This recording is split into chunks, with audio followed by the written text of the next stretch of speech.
শ্রাবণীর সাথে সবাইকে স্বাগত জানিয়ে আজকের রেসিপি শুকনো চিকেন কারি, বলতে পারেন চিকেন কষা। তো একদম শুকনোভাবে বানানো হয়েছে, দেখে বুঝতেই পারছেন। তো রেসিপিটি কেমন হলো তো অবশ্যই কমেন্টে জানাবেন। তাহলে বেশি কথা না বলে শুরু করা যাক chicken curry recipe.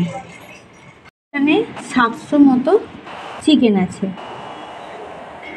Leg piece সহ চিকেন আছে। আর এখানে আমি 3 টুকরো আলু নিয়েছি, ছোট ছোট টুকরো করে, মানে 3 পিস আলু। তো যেহেতু আমার ছেলে চিকেনে আলু ছাড়া খেতে পারে না, তো আজকে চিকেন রেসিপিটা দেখাবে একদম শুকনো চিকেন হবে। লুচি, পরোটা, এমনকি গরম গরম ভাতের সাথেও খেতে অসাধারণ লাগবে। তারপরে ফ্রায়েড রাইস, পোলাও সব কিছুর সাথেই ভালো লাগবে। তাহলে চলুন দেখে নেওয়া যাক আজকের রেসিপিটা। একদম শুকনো চিকেন, বলতে পারেন চিকেন কষা। গ্যাসটা অন করে কড়া বসিয়ে দিলাম। তো কড়া গরমও হয়ে গেছে। এখানে প্রথমে আমি আলুটা ভেজে নেব, তার জন্য এখানে পরিমাণ মতো সর্ষের তেল দিয়ে দিলাম। নুন হলুদ মেখে নিয়েছি আলুতে, আলুগুলো এবারে ভেজে নেব।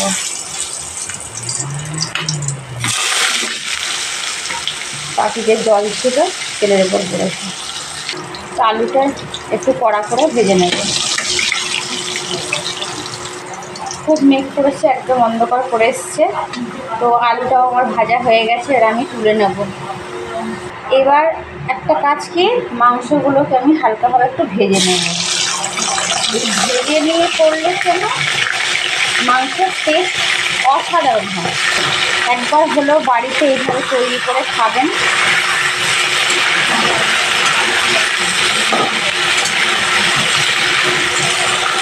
এইভাবে চিকেনটা ভেজে নিতে হবে। এবার আমি চিকেনটা তুলে নেব, বাকি চিকেনটা একই প্রসেসে ভেজে নেব।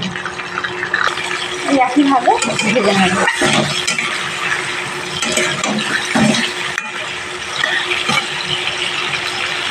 সমস্ত চিকেন ফ্রাই হয়ে গেছে। তো এখানে এবার রেসিপিটা শুরু করার জন্য প্রথমে আমি এখানে 1 চামচ ছোটো চামচের গোটা জিরে দিলাম।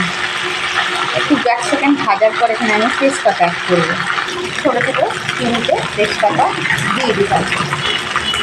ভাজা হওয়ার পরে এখানে কুচানো পেঁয়াজ দিয়ে দেবো। এবার কুচানো পেঁয়াজ এখানে দিয়ে দিলাম।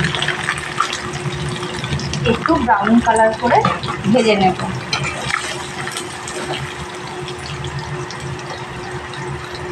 গ্যাসের ফ্লেমটা এই সময় হাইতে দেওয়া থাকলো। পেঁয়াজ ভাজা হয়ে গেছে। এবার এখানে আমি আদা, রসুন, কাঁচা লঙ্কা, পেঁয়াজ একসাথে একটা পেস্ট বানিয়ে নিয়েছি, এখানে আমি অ্যাড করব। এবার গ্যাসটা ধুয়ে জলটা দিয়ে দিতে, মিক্সিং জারটা ধুয়ে জলটা দিয়ে দিলাম। গ্যাসের ফ্লেমটা এখন আমি হাইতে দিয়ে মশলাটাকে ভালোভাবে একটু কষিয়ে নেব 2-3 মিনিট ধরে।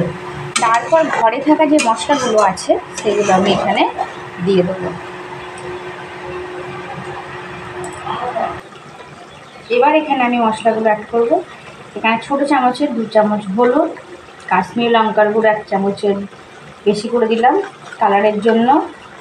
এখানে দিলাম ধনের গুঁড়ো 2 চামচ, জিরের গুঁড়ো 2 চামচ,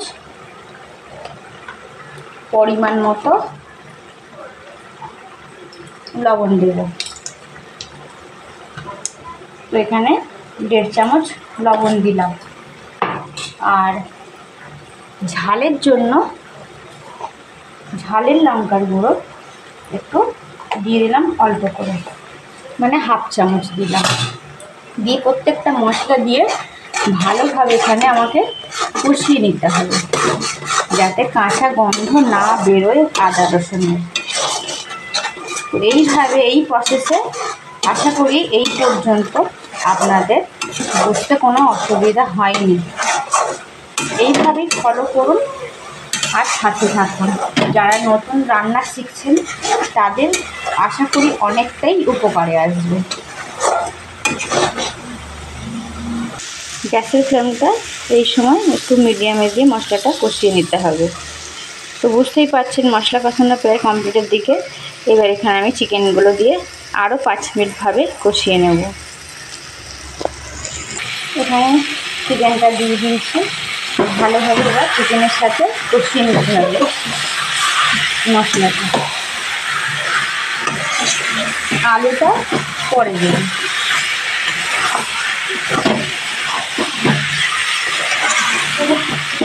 একদম চিকেনের কালারটা লাল লাল হয়েছে, কারণ এটা এরকমই হবে, যেহেতু শুকনো চিকেন একটু লাল লাল না হলে ভালোও লাগবে না। আপনি এই চিকেনটা সব কিছুর সাথে খেতে পারবেন, গরম ভাত, ফ্রাইড রাইস, পোলাও, লুচি, পরোটা, রুটি সব কিছুর সাথে খেতে পারবেন।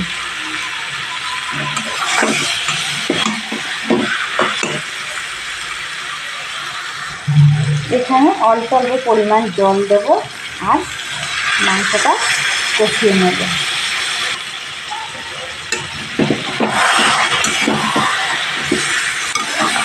যাতে তলায় ধরে না যায়।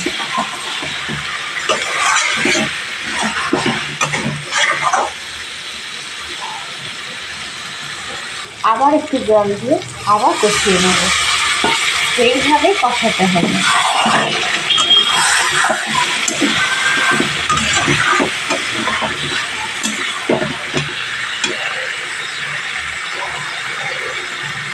যেহেতু ওয়েদারটা একদম বাজে, মেঘ করে রয়েছে, ওই জন্য ভিডিওটা একটু কালারটা অন্যরকম হয়ে যাচ্ছে। তো এই সময় গ্যাসের ফ্লেমটা আমি মিডিয়ামেই রেখেছি। এবার এখানে আমি আলুগুলো দিয়ে দেবো। নিশ্চয়ই বুঝতে পারছেন কালারটা খুব সুন্দর এসছে, দেখতে লোভনীয় লাগছে। আলুগুলো দিয়ে দিলাম। দিয়ে দেওয়ার পরে আরও 2 মিনিট কষিয়ে নেওয়ার পর রান্না করার জন্য পরিমাণ মতো অল্প জল দিয়ে দেবো। যেহেতু এটা শুকনো চিকেন হবে, শুকনোভাবে, তো এখানে জল আমি বেশি অ্যাড করব না। গ্যাসের ফ্লেমটা একদম মিডিয়ামে রেখে রান্নাটা করে নেব। দেখুন এইভাবে ভেজে চিকেন রান্না করলে চিকেন দিয়ে অনেকটা তেল বেরোয়, তো আমার ক্ষেত্রেও তাই হয়েছে। এইবার এই পর্যায়ে এসে আমি একটু অল্প পরিমাণ এখানে জল দিয়ে দেবো চিকেনটা রান্না করার জন্য। একদম অল্প পরিমাণ এখানে জল দিয়ে দিলাম। দিয়ে 5 মিনিট ঢাকা দিলেই আমার চিকেন রেসিপি রান্না কমপ্লিট হবে। 5 মিনিটের মাঝখানে একবার দেখিয়ে দিলাম। আর একটু শুকনো হয়ে গেলে চিকেনটা বন্ধ করে দেবো। সব শেষে শাহি গরম মশলা এখানে আমি পরিমাণ মতো 1 চামচ দিয়ে দিলাম। দিয়ে একটু নাড়াচাড়া করে বন্ধ করে দেবো ঢাকা দিয়ে। তো আজকের রেসিপি আমার শুকনো শুকনো চিকেন কষা, একদম শুকনো শুকনো করে বানাচ্ছি। ভিডিওটি ভালো লেগে থাকলে অবশ্যই লাইক, কমেন্ট অ্যান্ড শেয়ার করতে ভুলবেন না। সাবস্ক্রাইব করার অনুরোধ রইল। পাশে থাকা নোটিফিকেশান বেল আইকনটি অবশ্যই প্রেস করে রাখবেন, যাতে নিত্য নতুন ভিডিও ছাড়ার সাথে আপনাদের কাছে পৌঁছায়। তো আপনারা এইভাবেই তৈরি করে খাবেন, দেখবেন খেতে অসাধারণ লাগে। ভালো থাকুন, সুস্থ থাকুন। দেখা হচ্ছে অন্য কোনো রেসিপিতে নেক্সট ডেতে।